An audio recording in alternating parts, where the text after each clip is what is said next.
আসসালামু আলাইকুম। আজকে আমি সিঙ্গাপুরের সাগর পার ঘুরতে এসেছি। দেখেন, সিঙ্গাপুরের সাগরে শিপের কোনো অভাব নাই। মানে দেশ বিদেশ থেকে বহু শিপাইয়া সিঙ্গাপুরে থাকে পার্কিং করে, ঠিক আছে।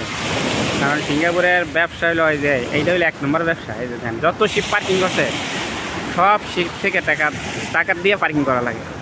কারণ এদেশে সবাই থাকে গেলে এদেশে আপনি নিরাপত্তা আছে, কোনো জয়জামেলা নাই। দেখেন, কেউ গ্যাদারিং করে না। এই দেখেন শিপ আর শিপ, আপনি যত দূরে চোখ যাইবে শিপ, শুধু শিপ আর শিপ দেখবেন বড় বড়। এটি সব মাঝখানে পার্কিং করা। বর্তমানে আমি সাগরের আমি সাইডে দাঁড়াই আছি, পানির ভিতরে। দেখেন আমার পাও পানির ভিতরে আছে। দেখেন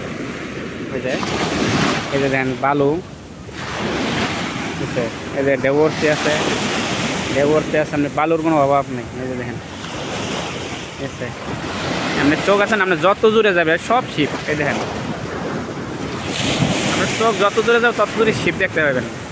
কোনো জায়গা আপনি একটু খালি পাইতেন না, সব শিপ। এই দেখেন, ওই যে যত দেখা যায়, ওই যে দেখেন দূরে একদম গোলা গোলা দেখা যায়, সব শিপে দিয়ে। দেখেন কত মানুষ দেখেন ঘোরে। এই দেখেন ঘুরতে আছে, কেউ গোসল করতে আছে, মানে পার্কে, সাগরের পাড়ের মানে কাছে, মানে কিনারায় মানে পার্ক বানাই দিয়েছে মানুষজন ঘোরার জন্য, দৌড়ানোর জন্য মানুষজন ঘুরতে আসে এই জায়গায়, ঠিক আছে। দেখেন